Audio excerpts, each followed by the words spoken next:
Bismillahirrahmanirrahim. Assalamualaikum warahmatullahi wabarakatuh.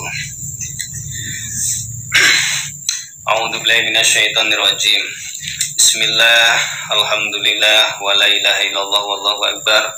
La haula wa la quwata illa billahil aliyyil azim. Assalatu wassalamu ala asrofil anbiya'i wal mursalin wa ala alihi wa ashabihi ajma'in. Amma ba'd. Qala Allah ta'ala rabbi shrah li sadri wa yassir li amri wahlul 'uqdatam min lisani yafqahu qawli. Wa qala musannifu rahimahullahu ta'ala wa nafa'ana bihi wa amadana bi asrarihi wa bi 'ulumihi wa 'adana min barakatihi fi daraini amin ya rabbal alamin. Al-Fatihatu ila jamil ustadzi Syekhul Lailahumul Fatihah. A'udzubillahi minasyaitonirrajim. Bismillahirrahmanirrahim. Alhamdulillahi rabbil alamin arrahmanir rahim maliki yaumiddin iyyaka na'budu wa iyyaka nasta'in ihdinas siratal mustaqim siratal ladzina an'amta 'alaihim ghairil maghdubi 'alaihim waladdallin. Al-Fatihatu ila ta'rif hadzal kitab asy-syarh lahul Fatihah. Bismillahirrahmanirrahim. Alhamdulillahi rabbil alamin arrahmanir rahim maliki yaumiddin iyyaka na'budu wa iyyaka nasta'in ihdinas siratal mustaqim siratal ladzina an'amta 'alaihim ghairil maghdubi 'alaihim waladdallin. Wa min ta'dhimil ilmi ta'dhimul kitabi ila akhirih. Bismillahirrahmanirrahim. Bismillah ngawiti ngaji ingsun kelawan nyebut asmane Gusti Allah, sifat Gusti Allah Ar-Rahmani zat kang welas asih ing dalem dunya lan akhirat, sifat Gusti Allah Ar-Rahimi zat kang welas asih ing dalem akhirat bloko. Bismillahirrahmanirrahim. Wa min ta'dhimil ilmi lan iku setengah saking ngegungake ilmu. Ta'dhimul kitabi utawi ngegungake kitab. Ya fayam bahi mongko sayugyo li talibil ilmi kaduwe wong kang golek ilmu apa Allah yakhudha yen to ora ngalap sapa talibul ilmi ngalap alkitaba ing kitab illa bi taharati angin kelawan suci. Untuk bab kali ini menjelaskan, jadi masih kelanjutan yang kemarin ya, beberapa cara memuliakan ilmu. Nah, di sini disebutkan bahwa salah satu dari beberapa cara memuliakan ilmu adalah dengan memuliakan kitab yang dipelajari. Maka alangkah baiknya bagi para pencari ilmu itu di dalam memegang ataupun mengambil kitab dianjurkan dalam keadaan suci, mempunyai wudu terlebih dahulu.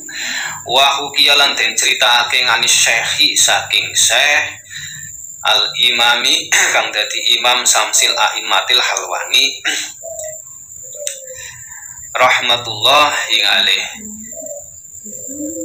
Apa anahu temen setuhune kelakuan iku kala ngendika sapa Syekh Halwani innamaniltu angin pestine merkoleh sapa ingsun ikilah ngilmu merkoleh bita'dhimi sebab oleh ngegungake.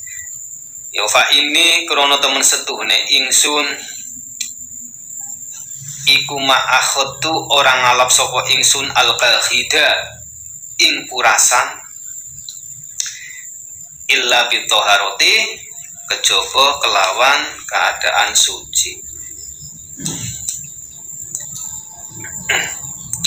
Diceritakan bahwa Syekh Halwani itu dawuh atau berkata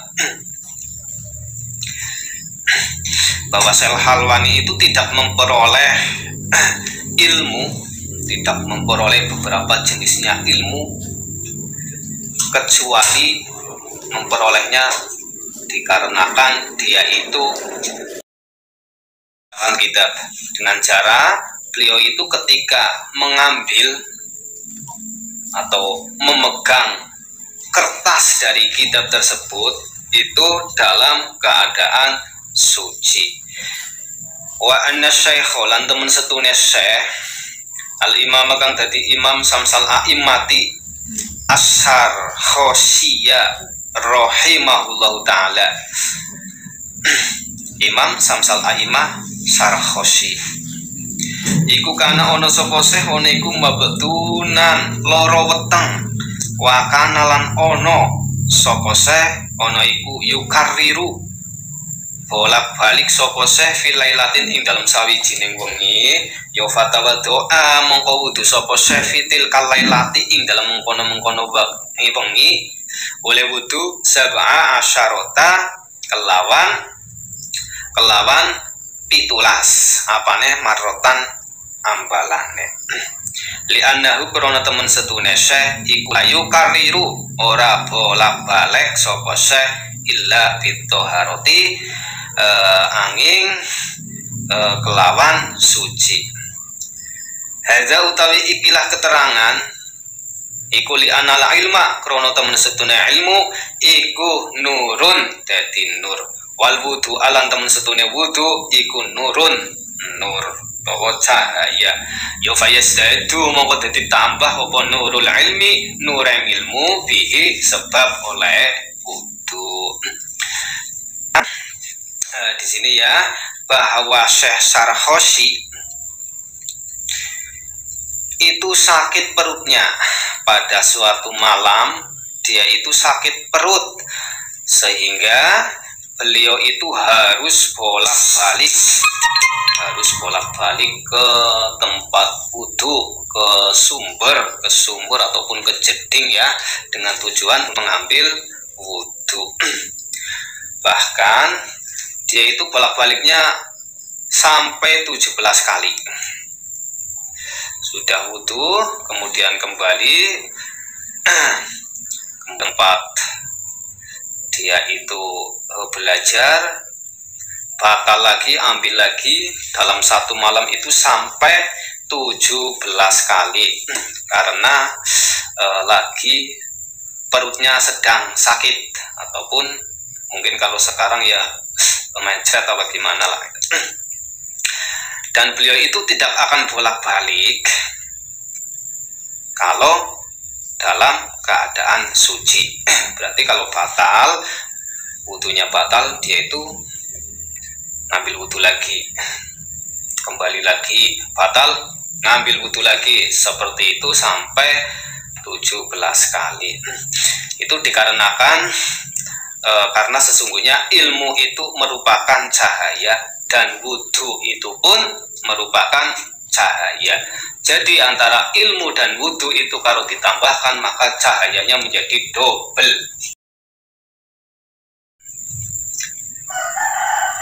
Jadi kalau mempelajari ilmu disertai dengan wudu maka cahayanya menjadi bertambah.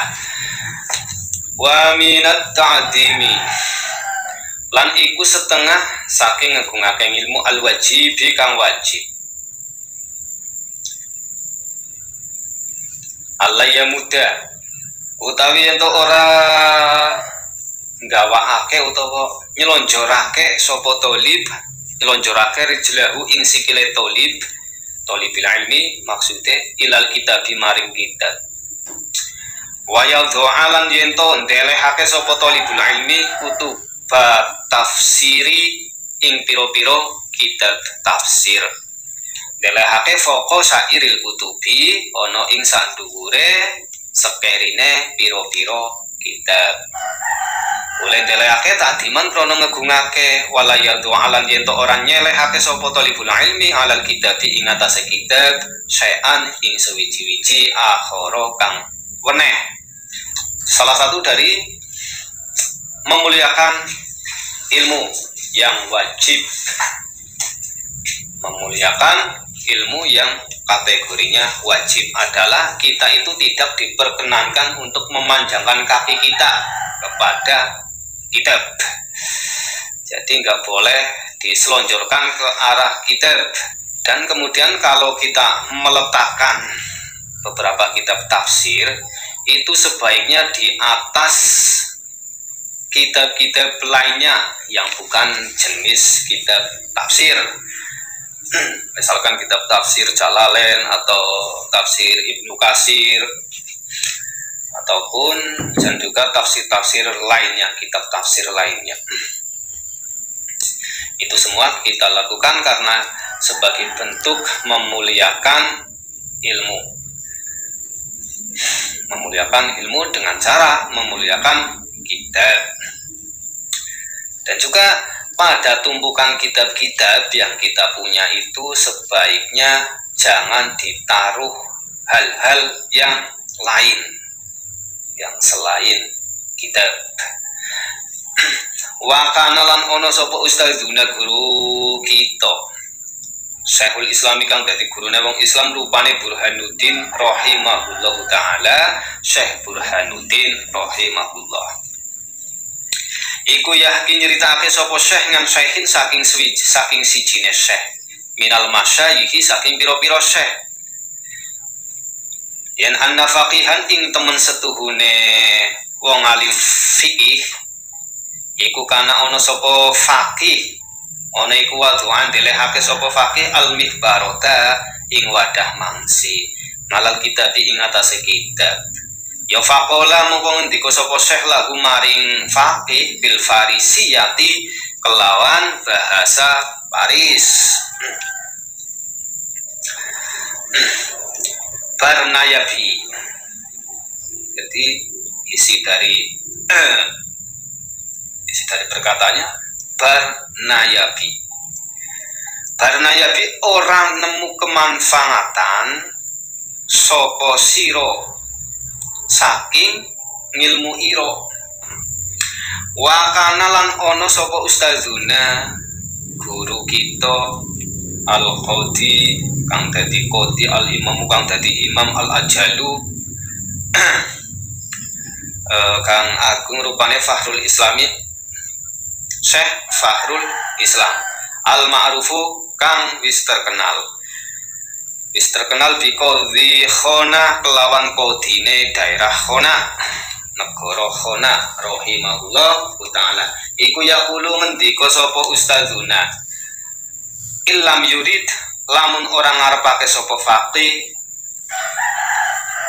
illam yurid lamun orang ngarepake sapa faqih bidzalika kelawan mengkono-mengkono ndelehake wadah mangsi al istighfafa ing nyepelekake ya fala baksa mongko orang bahayani iku maujud jalika lawan mengkono-mengkono ndelehake wadah mangsi.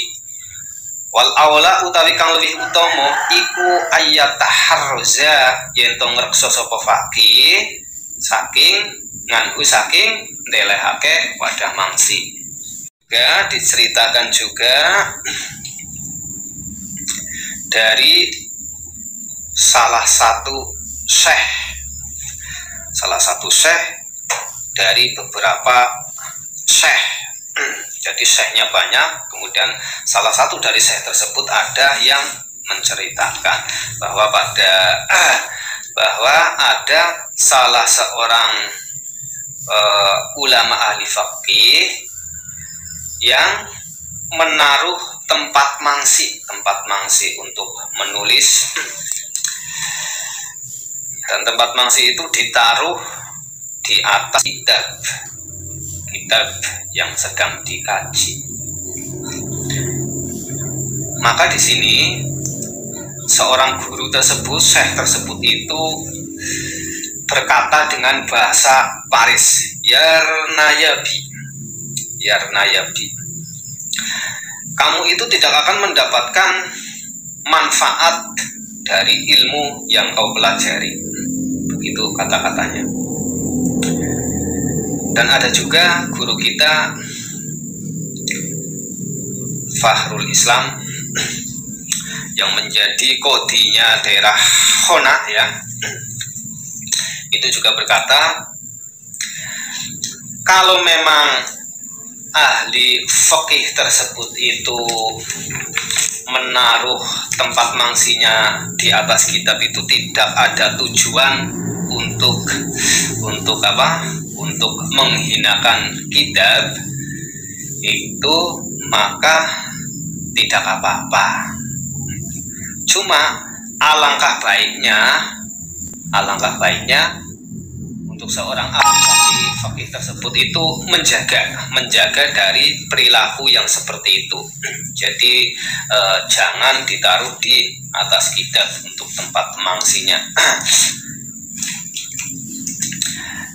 Wa minat ta'dimi lan iku setengah saking ngegungake ilmu al wajib kang wajib ayu jawida yen to bagusake sapa faqih kitab batal kitab ing tulisane kitab wala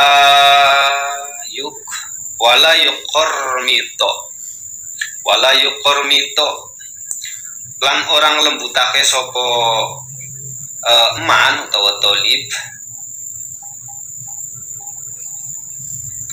ing tulisan wayat ruka lan jento ninggal sapa faqih al hasyata ing pinggiran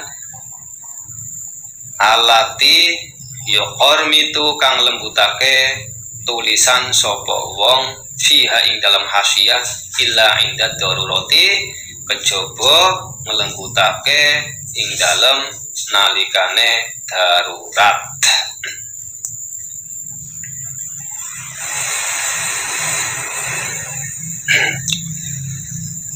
Kemudian satu dari beberapa cara yang wajib di dalam memuliakan ilmu itu bahwa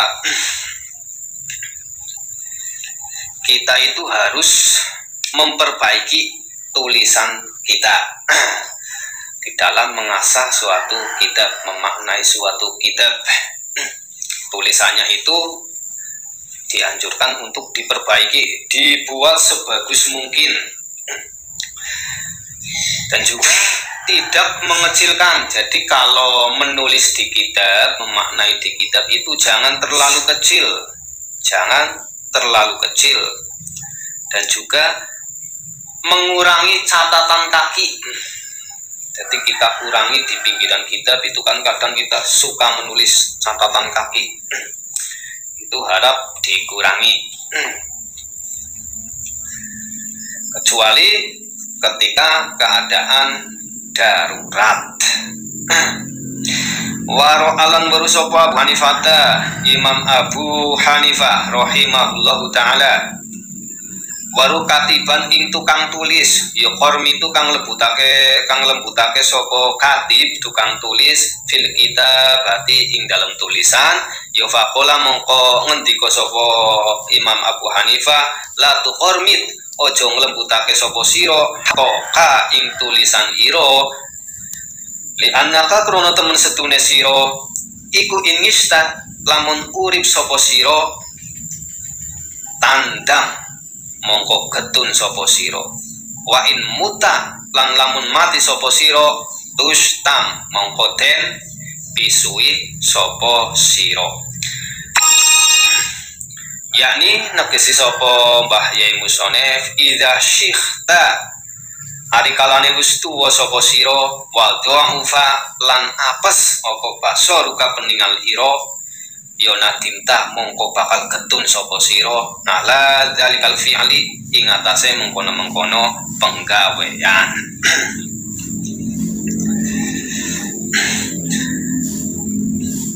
Imam Abu Hanifah itu melihat ada seorang tukang tulis, juru tulis kitab yang biasa menulis di kitab itu di dalam menulisnya itu hurufnya diperkecil, tulisannya dilembutkan, dikecilkan di dalam dia itu menulis. Maka Imam Abu Hanifah berkata, ataupun katakanlah bisa dikatakan di sini mengingatkan,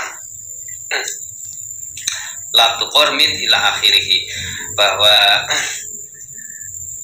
kamu itu jangan melakukan seperti itu. Maksudnya jangan menulis terlalu kecil. Jangan menulis terlalu kecil. Karena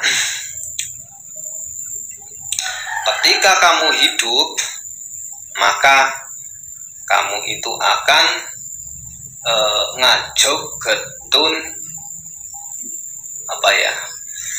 ngajog ya pokoknya getun kecewa ataupun kecewa.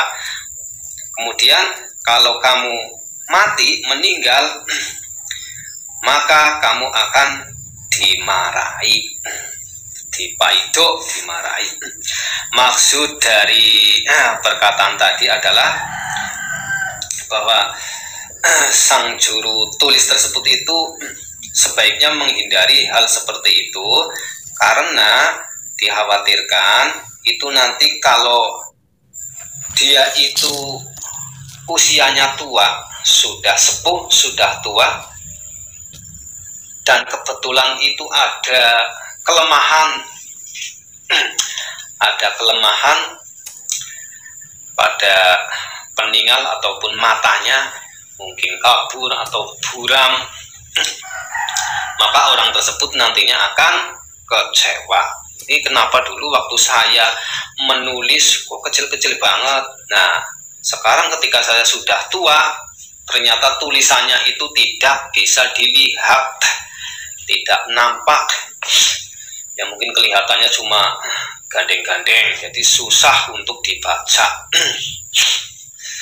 Jadi dianjurkan menulisnya yang besar biar enak dibaca, dan apabila orang tersebut meninggal dan kitabnya itu diwariskan kepada seseorang ataupun anak atau cucunya, maka diharapkan nanti anaknya bisa membaca tulisannya. Wa hukiya lan den critakake ani syekhi saking Syekh al imami kang dadi imam, rupane Muhammadin Majdidin As-Sorhaqi, Kiai Muhammad Majdidin As-Sorhaqi. Yen anahu temen setune Syekh iku kala ngendika sapa Syekh, ma utawi barang hormatna kang lembutake sapa ingsun, sapa kita iku nadimna getun sapa kita, wa man tahubna kang ringkes sapa kita, ya nadimna mongko getun sapa kita. Wa malan barang, wa ma utawi barang lam nuqabil kang orang banding sapa kita utawa sapa ingsun, ya nadimna iku nadimna getun sapa kita. Diceritakan lagi dari Syekh Imam Muhammad Majduddin, itu menceritakan atau memberi peringatan kepada kita semua bahwa kita itu tidak dianjurkan untuk menghaluskan atau melembutkan, memperkecil tulisan, karena bisa-bisa nanti kita itu akan kecewa. Dan barang siapa yang meringkas sesuatu, maka orang tersebut pun nantinya akan kecewa.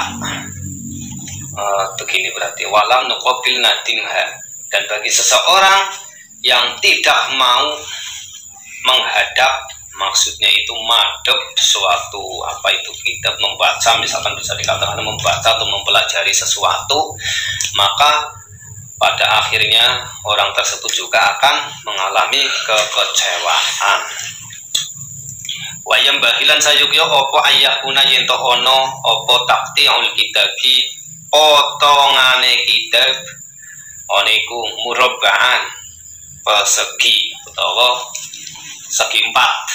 Ya fa innahu mongko temen setune murabba' iku takti'u Oto iku taqti'u Abi Hanifata rahimahullah, potongane kitabe Abi Hanifah rahimahullah. Wa huwa utawi murabah iku aisaru luwih gampang ila raf'i maring diangkat, wal wad'i lan diselehake, wal mutola'ati lan dentingali, wa yambahi lan sayubya apa Allah yakuna yen to ora ono iku fil kitab ing dalam kitab apa syai'un suwiji-wiji minal khumrati saking abang. Fa innaha mongko temen sedene tulisan abang iku soniul falasifati, penggaweane wong falasifah, la soniul salafi dudu gaweane ulama kuno utawa ulama salaf.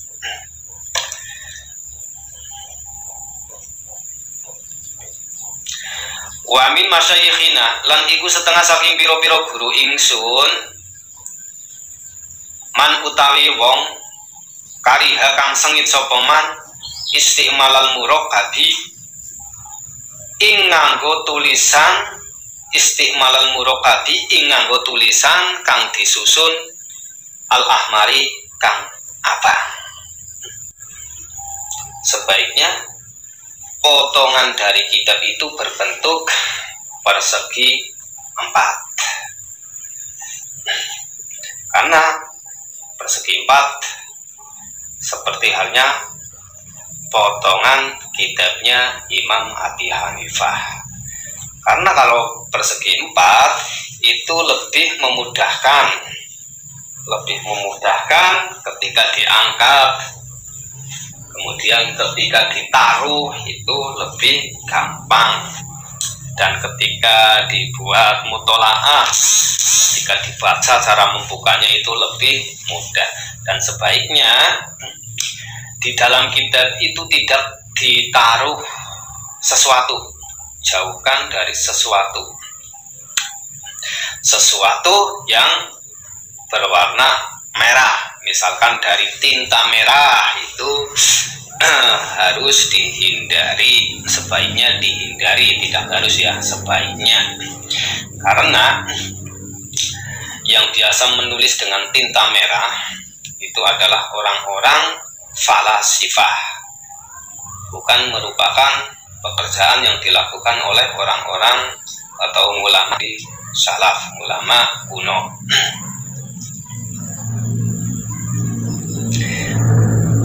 Dan kebetulan di sini guru-guru yang mengarang kitab ini merupakan orang-orang yang kurang senang tulisan yang disusun yang berwarna merah, ya, kurang senang. Jadi dianjurkan untuk dihindari.